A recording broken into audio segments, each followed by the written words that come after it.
और उसने उसे उठाया और उसने कहा, मैं कछुआ क्यों देख रहा हूं? उसने कहा पास्टर ने कि मेरी माँ कछुए की पूजा करती थी। इस समय इसहाक से पूछेंगे, अगर प्रभु आपको आज्ञा दे और पूछेंगे, इसहाक तेरी पत्नी रिबिका तू बांझ क्यों रही? वो बोलेगी मुझे नहीं मालूम, मुझे कोई शारीरिक प्रॉब्लम नहीं थी, मैं बिल्कुल फिट थी, सब कुछ ओके था, लेकिन मैं नहीं जानती कि 20 साल मेरे संतान क्यों नहीं हुई। अगर कोई ऐसा रोग उसे होता तो बाइबल में मेंशन होता, अगर सारा को कोई रोग होता तो बाइबल में मेंशन होता, अगर रोग था तो बिना दवाई खाए फिर वो प्रेग्नेंट कैसे हो गई 20 साल बाद, जब परमेश्वर ने कहा कि अब संतान होगी। हालेलुया। और याद रखो, ये आत्माएं क्रिश्चियन लोगों की लाइफ में काम नहीं करती, ये तभी काम करती हैं अगर हम इन्हें पाप में जाकर काम करने का मौका दें, या हम प्रेयरलेस हों, या हम प्रार्थना से रहित हों, और हमें यह मालूम ना हो कि जिस संघर्ष को हम कर रहे हैं ये हमारी गलती की वजह से नहीं, वरन उन आत्माओं की वजह से है जो हमारे परिवारों में चलती आ रही। हालेलुया। एक पास्टर ने मिनिस्ट्री को स्टार्ट किया, मिनिस्ट्री स्टार्ट हुई, लेकिन मिनिस्ट्री ग्रो नहीं हुई। वहां से लोग जाकर ग्रो हो गए, बड़ी बड़ी चर्चेस बन गई उन वहां से जाके, लेकिन वो खुद कभी भी ग्रो नहीं हुआ। और एक दिन उसके स्पिरिचुअल सन ने उसको किसी दुकान में देखा और कहा, ओ आप यहाँ पे क्या कर रहे हैं? उसने कहा आप मेरी चर्च में आए, मैंने लोगों को बहुत बार बताया कि मेरे ऐसे स्पिरिचुअल फादर है, तो आप मेरी चर्च में आओ एक बार।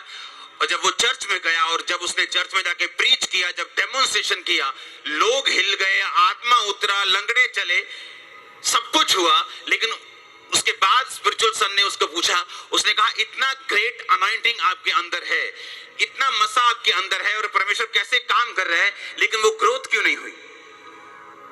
ये क्वेश्चन पूछकर दोनों परमेश्वर की मर्जी को छोड़ के सो गए। और जब रात को उसके सन को एक विजन आया कि उसके स्पिरिचुअल फादर के पास एक कछुआ है,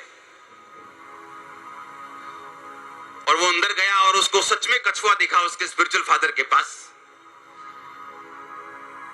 और उसने उसे उठाया और उसने कहा, मैं कछुआ क्यों देख रहा हूं?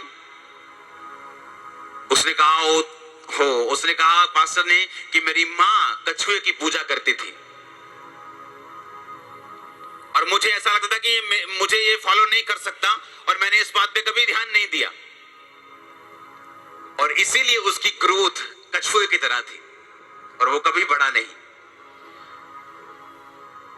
और जब उसने स्पिरिट को पहचान लिया कि ये स्पिरिट मेरा पीछा कर रही, उन दोनों वो बैठे प्रार्थना में, पैर को किया, दुष्ट आत्मा को डांटा। जब वो वापस गया, वो पास्टर जो 30 साल में नहीं हुआ था, 3 महीनों में हो गया था। चर्च ग्रो कर चुका था, एक्सप्लोड कर चुका था, जहां जा रहा था काम हो रहे थे, रास्ते खुल रहे थे, लोग जुड़ रहे थे, अजीब अजीब काम होने शुरू हो गए सिर्फ 3 महीने में। जब स्पिरिट को हैंडल किया, लोग सोचते जैसे यीशु मसीह को मान लिया अपने आप सब कुछ हो जाएगा, यीशु मसीह को मान लिया अपने आप सब कुछ ठीक हो जाएगा, अपने आप कुछ भी ठीक नहीं होगा। उसने कहा, देखो मैंने तुम्हें सांपों और बिच्छुओं को रौंदने का पूरा अधिकार दिया, इसका मतलब तुम्हें रौंदना पड़ेगा। यीशु मसीह ने नहीं रौंदना, तुम्हें रौंदना है। उसने कहा मैंने तुम्हें रौंदने का अधिकार दिया,